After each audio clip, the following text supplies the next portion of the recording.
So the cash for query scandal has been in the headlines for a number of weeks now.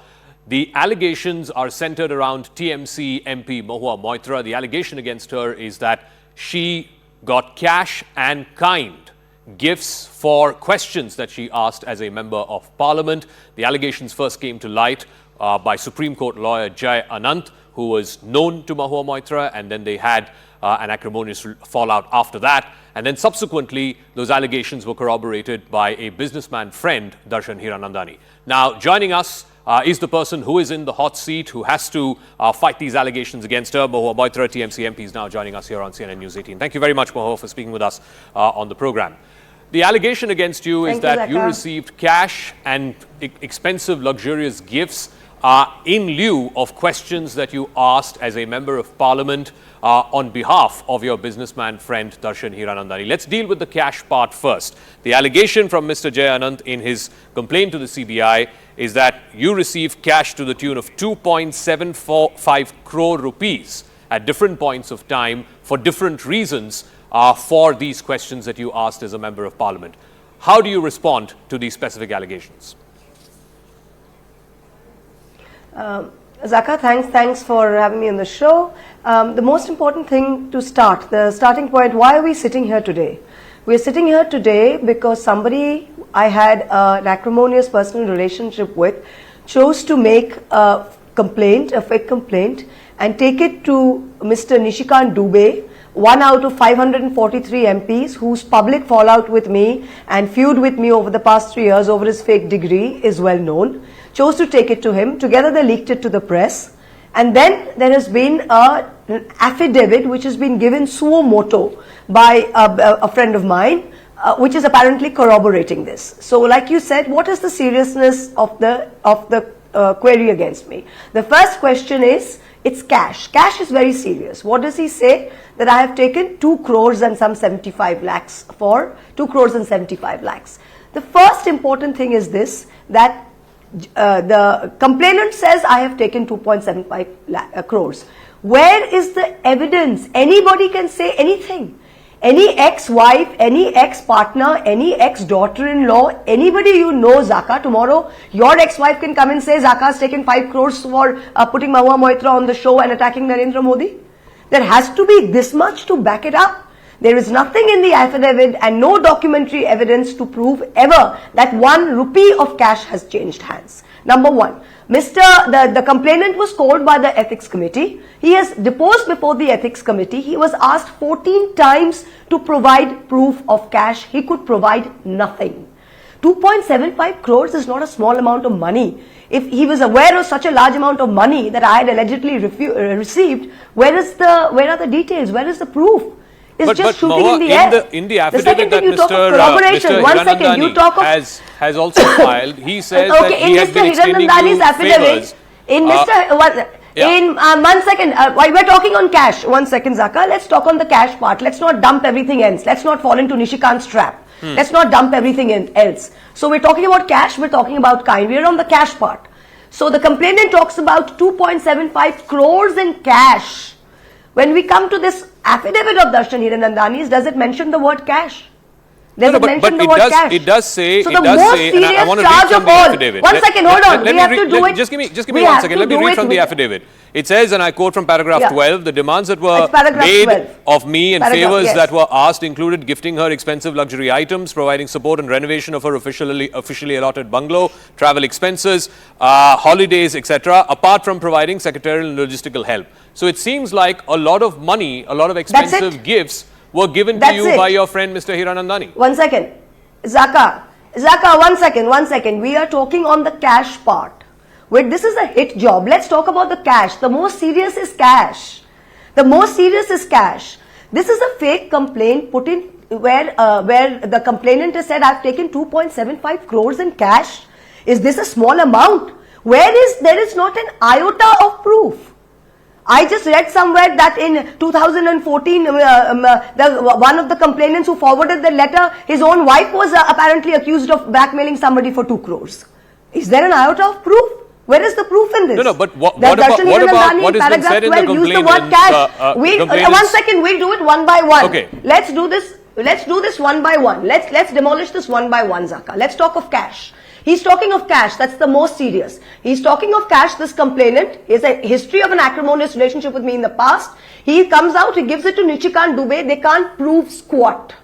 There is no cash anywhere that he has been able to prove. He has come and deposed in front of the committee. He hasn't been able to prove it. When you come to Darshan Hiranandani's affidavit, which is supposed to be the only corroborative evidence, I'm not supposed to sit here and disprove it. The two of them have to prove it. No, but Mr. Hiranandani is also saying that there were luxury items, expensive luxury items. Now let's get to the second part. The complainant, Mr. Jayanand, saying there were Hermes scarves, there were iPhones, there were Ferragamo shoes that Mr. Hiranandani gave you.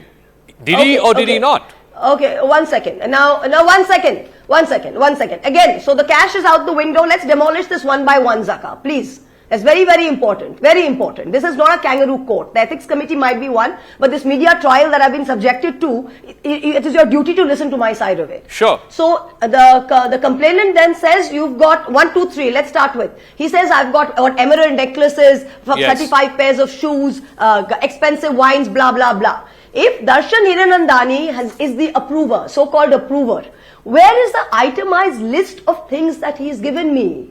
That's what I'm calling for. Where when he says luxury items, Darshan Hiranandani is my friend. Let's go through it one by one.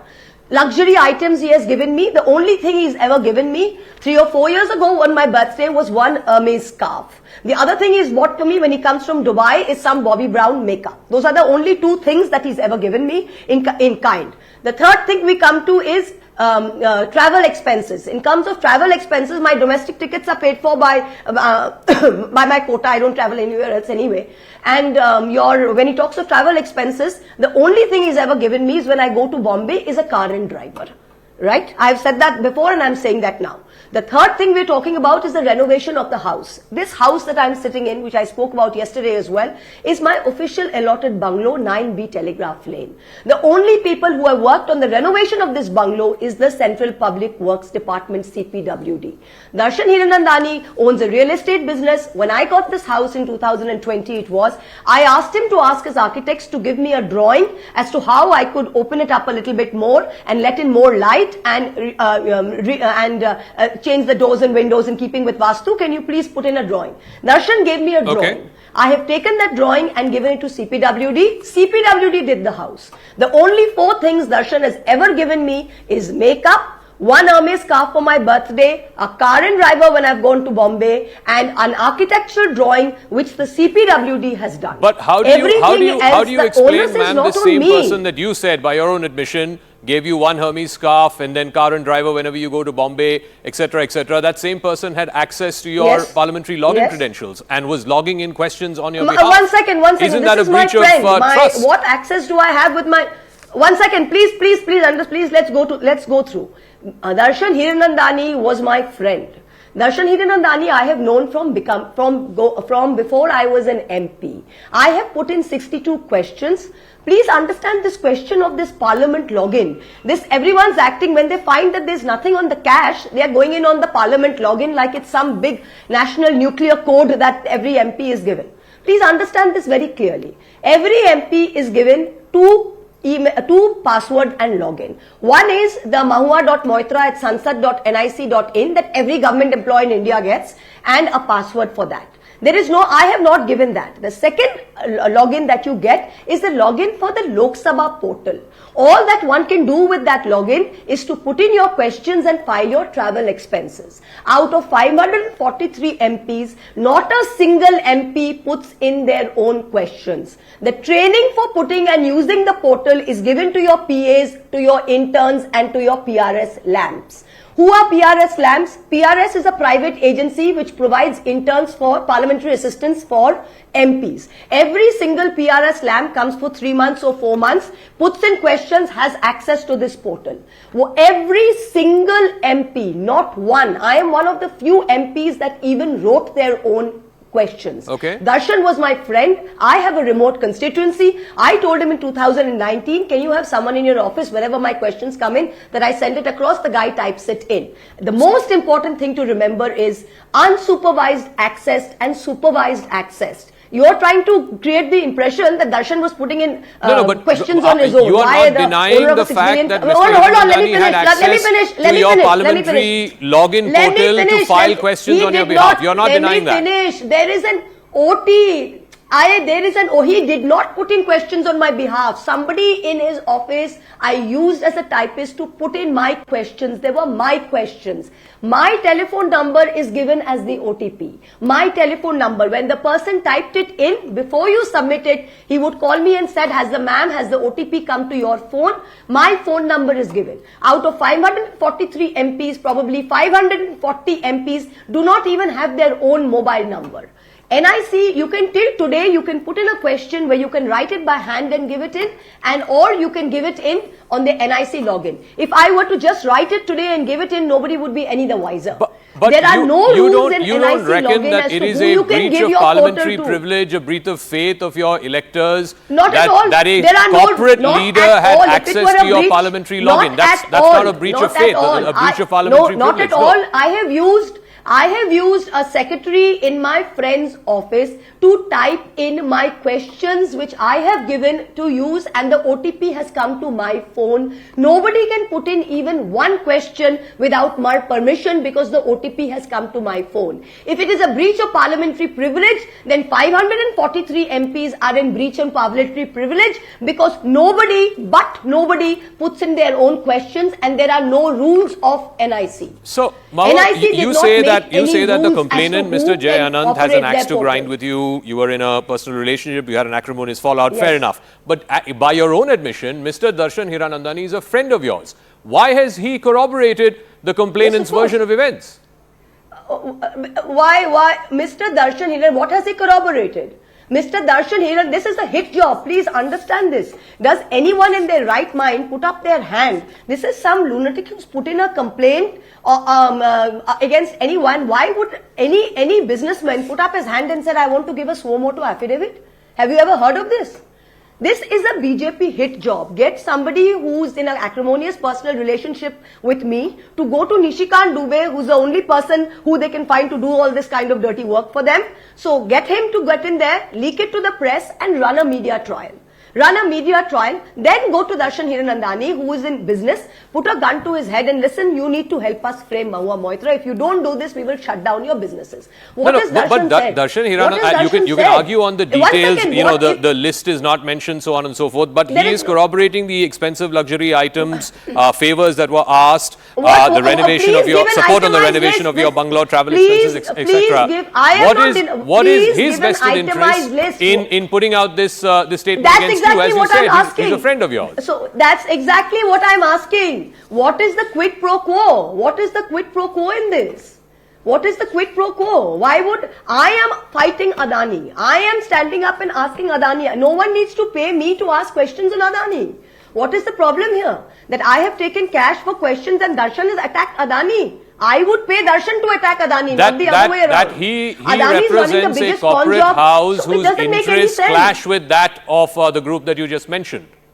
It's rival corporate interests. Excuse me. As a parliamentarian, you need to prove quid pro quo. There is no cash. I'm allowed to talk to Darshan, to GVK Reddy, to Ambani, to everybody who is competing with Adani to find out information about the unfair practices that Adani is running. But ma'am, the next time, Mahua, the next time you rise in Parliament to ask a question, you're free to ask any question of anyone in this country.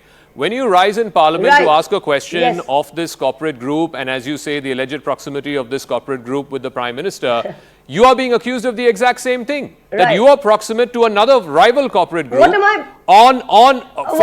whom the allegations are that they paid you in cash and kind for asking those questions. Isn't your reputation tarnished by this? Why would... One second. What are you talking about? Where is the question? Where have you proved something? Where is the proof? Darshan Hiranandani asked questions about Adani. Darshan Hiranandani has said Mahua wanted to get famous, so she wanted to fight Adani. Please read it. Yes. If Darshan Hiranandani in his affidavit in the first 11 paragraphs says Mahua wanted to get famous, so she wanted to attack Adani. Does it say that he attacked Adani? Does he say that? He says Adani is great, Narendra Modi is great. Is willy-nilly in rivalry with the corporate group that you have been attacking. In what? In what? In what? Construction, in what? real estate. In what is he? In what? In what? In construction? In what? Adani is in real estate. His parents have been in real estate for the last 50 years. Adani is, where is Adani in real estate? Adani owns ports and airports. Darshan is in ports and airports. Okay. I don't need to be anybody's proxy to attack Adani. Adani has done a 13,000 crore coal scam on this country. So I'm going to stand here and I will ask it. I don't need Darshan to give me one scarf to do it. To the 2 points, the 2 allegations against you. One is quid pro quo. You're saying there is no proof, Yes. there's no trail of any cash. B, on the expensive gifts that you were No, given, I'm you are asking saying you, only 2 have were you given to received you. anything? Yes. And on the violation of login credentials, you are saying that is not. And today, I think the INB minister came out and said that there needs to be an inquiry to find out if there was a national security compromise because your login credential was used from abroad. One second. Can I please answer that? Yeah. The INB minister has come out and said if there's a national security issue on a login of a Lok Sabha portal, when 10 people per MP have access to the same portal, everyone has their PAs, their assistants, their interns. The national security issue one should be asking is, you have foreign FPIs, a UAE national and a Chinese national, and unknown people owning Adani Enterprises, which has bought all our ports and bought all our airports with MHA clearance. That's the national security issue. Okay. Not who's logged in and asked Mahua Moitra typing questions. Let's get real here. Let me come to the concluding ask part. the INB minister. Let me finish. Yeah. No, 1 second. 1 minute, Zaka. You can't have this is not a kangaroo court. The INB minister question to ask is, we sat and did a personal data protection bill for 18 months. I was on the JPC. They trashed that bill and made their own bill, and in everything in that, they are literally letting anybody come in. In Aadhaar, we said do not give it to private agencies. They've come in and done that. And Mahua Moitra's login thing, which has been given to Darshan has a 30,000 crore business in Uttar Pradesh. If he's such against an anti-national, how is he allowed that? Okay. If you can't allow anyone to access your NIC let me come to the political portal, part. why don't you just block foreign IP addresses? Let me come to the political part. For the last 2 weeks, these allegations have been swirling in the public domain. As you said, much of it is happening through the media. And yet, your party, the Trinamool, has not come out and stood by you. They've not issued any statements of affirmation or saying that this is a witch hunt. They've basically left you to fend for yourself. Why is that? Let me tell you something. My party in the last month is fighting for 18,000 crores of our rightful dues, which the central government has denied us on Narega. We have reached a point in this protest where Abhishek Banerjee came to Delhi, where we've had it in Calcutta. We met with the governor. All of that. That comes out on everyone. We've really cornered the central government on that, and we are going to go into 2024 asking for our dues and show the BJP up. Then the FT breaks the Adani story where 13,000 crores worth of over-invoicing has been done, and there's a scam of 13,000 crores that Adani has pulled on this country. What happens? Those are the national issues that Mamata Banerjee and my party want to talk about. My party is not interested in listening to some ridiculous custody fight over a pet dog and a ridiculous allegation of me having taken money, which nobody can prove, to come out. Mamata Banerjee doesn't need to do that. I'm perfectly capable of handling that. My political obituary with the TMC has been written by the BJP. Final deadline of November 2nd, I believe, to appear before them and clarify your position. Will you appear before them? Yes.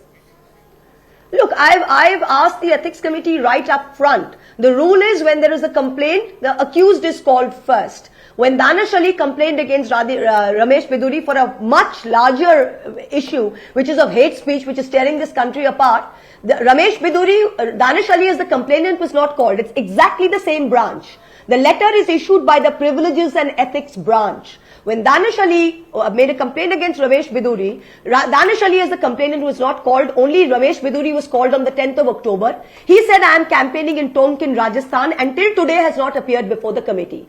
In my case, these two people put in a complaint without giving me the natural justice requires I be called first. I put up my hand, wrote to them and said, call me first. They did not, they chose to call them again.